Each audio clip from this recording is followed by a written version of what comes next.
quelle est la relation entre l'OMS, Gavi, GSK et la fondation Bill, Melinda et Bill Gates? Point d'interrogation. À travers cette vidéo, nous allons nous intéresser à la vaccination en Afrique, plus précisément aux essais cliniques de vaccins. L'objectif ici est d'apporter la lumière en levant un coin du voile sur une question qui suscite beaucoup d'interrogations. Qu'est-ce qu'un essai clinique de vaccin? Avant de répondre à cette question, permettez-moi de préciser tout d'abord que la recherche médicale ne teste pas uniquement des nouveaux vaccins, mais et également de nouveaux adjuvants ou de nouveaux schémas de vaccination. Un essai clinique de vaccin est un test effectué sur des personnes pour vérifier l'efficacité d'un vaccin. Quels sont les protocoles et conventions internationales qui encadrent, garantissent et régissent les essais cliniques? Écoutons à ce propos les explications du professeur sénégalais Souleymane Mbou. Donc, il faut que les gens sachent que c'est fondamental que les essais cliniques soient réalisés pour attester de l'efficacité ou pas des médicaments. Néanmoins, cela est fait de telle sorte que les risques soient minimes pour la personne. C'est pourquoi la polémique autour du vaccin doit être considérée, car s'il doit y avoir des vaccins ou des médicaments, nous les Africains devrons en faire partie, parce que non seulement c'est relatif à notre contexte, on a aussi des organisations, mais les résultats nous seront bénéfiques également. Cependant, il faut faire en sorte qu'il y ait une garantie quant au fait qu'il n'y aura pas de conséquences néfastes sur la personne. C'est important que les gens soient mis au courant. Ne disons pas tout simplement qu'on fera plus de vaccins, ceci serait une erreur monumentale. C'est ce qui se fait et ça continuera à se faire, et cela partout ailleurs, pas seulement qu'en Afrique. Les conventions internationales garantissent et s'assurent que ces essais soient bénéfiques pour la personne. Un autre point également, rien ne doit se faire sans le consentement de la personne. On doit lui fournir des explications claires et précises sur les risques. Ensuite, libre à la personne de donner son accord ou pas. Une fois consentante également, la personne est toujours libre de renoncer à tout moment. Il ne doit être nullement contraint. Et ça également, il faut que les gens le sachent. Donc, là aussi, il faut... On retiendra 4 points importants de ce qu'a dit le professeur. 1. Le respect de la personne et du consentement. La personne sur qui on teste un vaccin devra être impérativement consentante. Deuxième point. Elle est parfaitement informée de l'objectif, des conséquences, des bénéfices et des risques liés à l'étude. Troisième point. Le principe de bienfaisance ou le rapport bénéfice-risque. Le bénéfice du vaccin doit être plus élevé que les risques. Aussi, les essais doivent se faire chez des populations qui pourront bénéficier en priorité du traitement futur. Par exemple, il n'est pas conforme à la loi de tester sur une population donnée un vaccin qui sera destiné à d'autres populations. Quatrième et dernier point. Le volontaire pourra à tout moment exercer son droit de retrait du programme. Ces principes, contenus dans les directives internationales de l'OMS, réaffirmés par la déclaration de Helsinki sur la bioéthique, sont-ils respectés aujourd'hui lors des essais cliniques qui se déroulent dans les pays pauvres, notamment en Afrique? Rien n'est moins sûr. Exemple. En 1996 au Nigeria, l'américain Pfizer, numéro 1 mondial de l'industrie pharmaceutique, profite d'une épidémie de méningite qui sévit dans le nord du Nigeria pour tester un médicament. Prétextant venir en aide aux malades, Pfizer injecta 200 enfants le Trovan, un antibiotique qui n'avait jamais été homologué. 11 enfants meurent dans la foulée.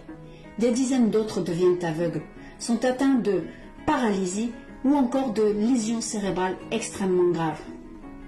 Aucune sanction ne viendra de la part de l'OMS. Le vaccin, nous savons les grandes institutions comme NIH aux États-Unis, les CDC aux États-Unis et même ailleurs en Chine.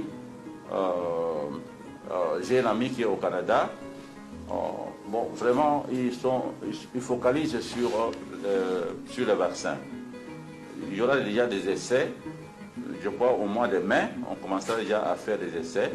Et peut-être vers le mois de juillet, août, nous pourrons commencer déjà à avoir des essais cliniques, n'est-ce pas, de ce vaccin. Bon, nous avons été choisis aussi pour faire ces essais. Donc le vaccin sera produit soit au Canada, soit aux États-Unis, soit en Chine. Nous sommes candidats pour faire les essais ici chez nous.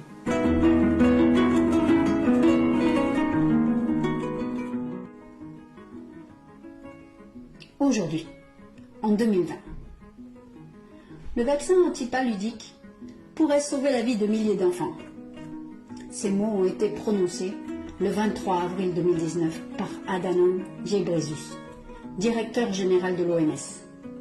C'était à l'occasion du lancement de la 3e phase des essais cliniques du très controversé vaccin RTS-S, censé prémunir du paludisme.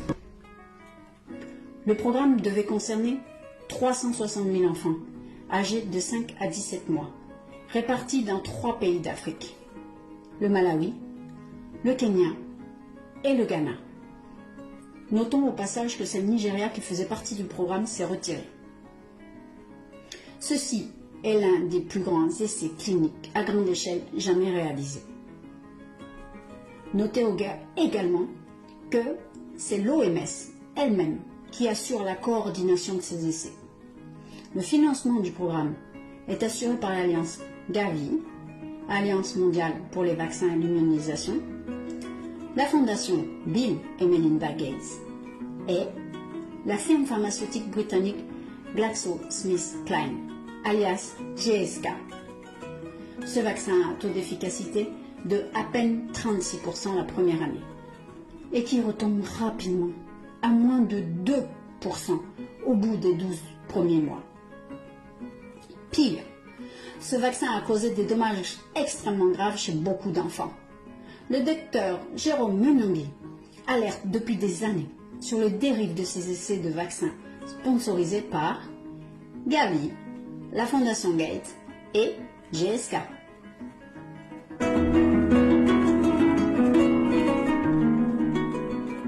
Le vaccin de GSK présente 4 problèmes. 1. Les enfants qui ont reçu ces vaccins ont présenté de problèmes de méningite. Deuxième problème, les enfants vaccinés ont présenté de malaria cérébrale. Troisième problème, certains enfants vaccinés sont décédés après avoir reçu ces vaccins. Et vous savez quoi? Ce qui est drôle, ces vaccins, ceux qui meurent, ce n'est pas les garçons, ce sont beaucoup plus les filles. Donc c'est le sexe féminin qui a été touché. Ce sont les enfants filles qui décèdent après avoir été vaccinés. Ça, ce sont le fait de 2019 dont je vous parle de 2020 qui se passe maintenant sous le sol africain. Arrêtez les peuples africains de vous dire qu'il y a un vaccin contre le coronavirus, on veut le tester en Afrique. Il n'existe pas un vaccin contre le coronavirus et s'il en existait un, ça devait d'abord concerner la France, la Belgique, l'Italie, les États-Unis. Mais il existe un vaccin qui est en train de tuer, est en train d'être expérimenté aujourd'hui en Afrique, ça s'appelle le vaccin de GSK.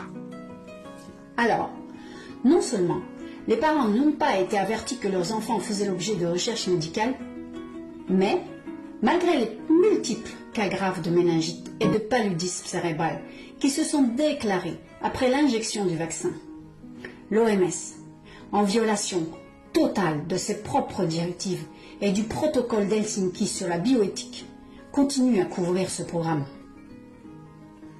Le 16 janvier 2016, à Rennes, en France, un essai thérapeutique fait 1 mort et provoque l'hospitalisation de 4 autres patients pour lésions cérébrales. Le programme a été immédiatement suspendu est le laboratoire condamné à payer des dommages. Ici, en 2020, en Afrique, nous parlons de dizaines de victimes. Pourtant, ce programme poursuit tranquillement son cours.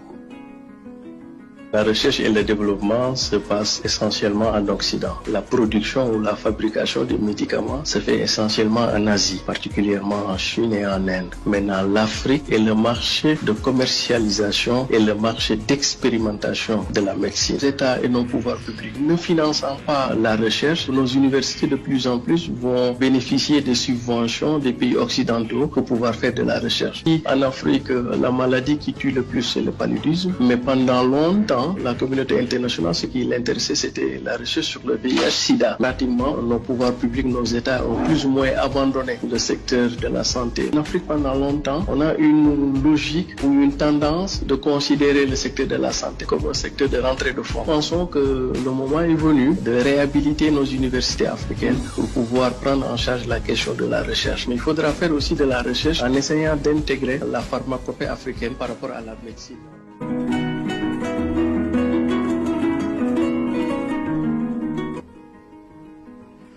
La situation sanitaire née de la gestion de la crise du Covid-19 a fini de démontrer que les institutions sanitaires internationales ont pris l'option de défendre les intérêts particuliers de la grande pharma. Leur crédibilité est fortement remise en cause aujourd'hui et on s'interroge de plus en plus sur leur capacité à assurer la santé des peuples du monde. Dans ce nouveau contexte, quelles perspectives s'offrent aux pays africains ? Il faut savoir que dans toute guerre, il y a toujours deux lobbies qui sont les premiers à se remplir les poches et à se faire de très grandes fortunes. C'est le lobby des armes dans les guerres, d'accord, et la banque. Cette banque-là se fait les couilles en or, nous le savons. Et parallèlement donc à cette banque-là, il y a bien évidemment donc le lobby des armes. Il se trouve que dans la guerre bactériologique que nous connaissons aujourd'hui, le lobby des armes se nomme le lobby pharmaceutique. Lobby pharmaceutique qui travaille à partir des plantes et va faire un certain nombre d'expériences pour qu'à partir des plantes, ils puissent créer des médicaments qu'ils pourront vendre à prix qui dépasse la raison, d'accord, à nos États pour par la suite que ces médicaments et ces vaccins puissent être distribués. Si ces lobbies des armes qu'est l'industrie pharmaceutique étaient des mieux intentionnés, disons les choses là aussi clairement, elle aurait été dans une démarche plus que jamais d'expérimenter les choses sur le terrain du travail des plantes et sur le terrain de la médicamentation, de la posologie à partir des plantes, parce qu'il n'y a aucune maladie qui apparaît sur cette terre, je dis bien aucune maladie qui apparaît sur cette terre sans qu'il y ait une réponse adéquate qui soit donnée à travers les plantes. Et ça, c'est important qu'on puisse le préciser de la manière la plus crue et la manière la plus simple possible. Mais ces lobbies pharmaceutiques ne veulent pas ça, parce que ce qui les intéresse, ce sont des usuriers. Ce qui les intéresse, c'est le profit, c'est l'accumulation du gain. C'est, même si la population doit mourir en tant que telle, parce que la plupart de ces lobbies pharmaceutiques ont déjà un certain nombre de réponses à partir des plantes qui peuvent être données pour lutter contre ce virus-là en tant que tel, mais non, ça ne les intéresse pas. Eux, ce qu'ils veulent faire, c'est la spéculation, faire monter les tarots, faire monter les enchères, et donc par conséquent proposer de la manière la plus chère possible des produits à nos États.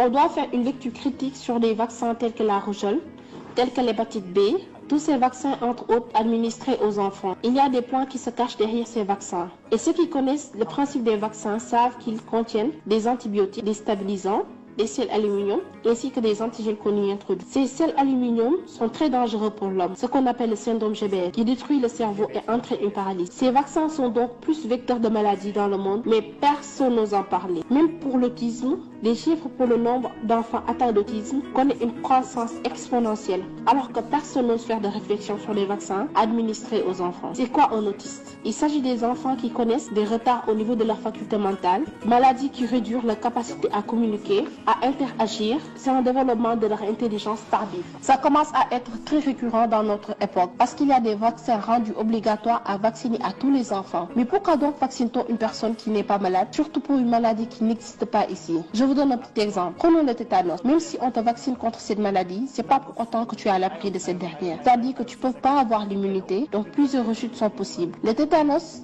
aérosol passe par le sang et les lymphes, alors que la plaie ne se trouve pas au niveau de la lymphe. C'est donc un vaccin qui n'a aucune utilité, mais dont aucun médecin n'est dit son retrait. L'aluminium qui réside dans les vaccins détruit l'intelligence de la personne ainsi que son système immunitaire. Ces gens-là prônent ce qu'on appelle une abétisation, c'est-à-dire abrutir les hommes de telle sorte qu'ils ne puissent plus jouir de toutes leurs facultés mentales. C'est le cas du mercure. Et le mercure se trouve dans tous les vaccins. Le fluor qui se trouve dans de nombreux aliments et également le chlore qu'on met dans les eaux sont tous des substances chimiques qui détruisent le corps humain, son esprit, son système immunitaire, qui jouit d'une capacité à soigner la maladie sans vaccin. Mais on reviendra plus amplement sur ce sujet dans une prochaine émission sur les 11 vaccins administrés et dont aucun n'a lieu d'être. En tout cas pour ma part, ni moi, ni aucune de mes connaissances n'acceptons que nos enfants soient vaccinés. D'accord. Il est temps que nous unissions nos forces, que nous mutualisions nos efforts de recherche, en mettant une sérieuse option sur la médecine naturelle à base de plantes chez nous, poussant sur nos sols, en Afrique.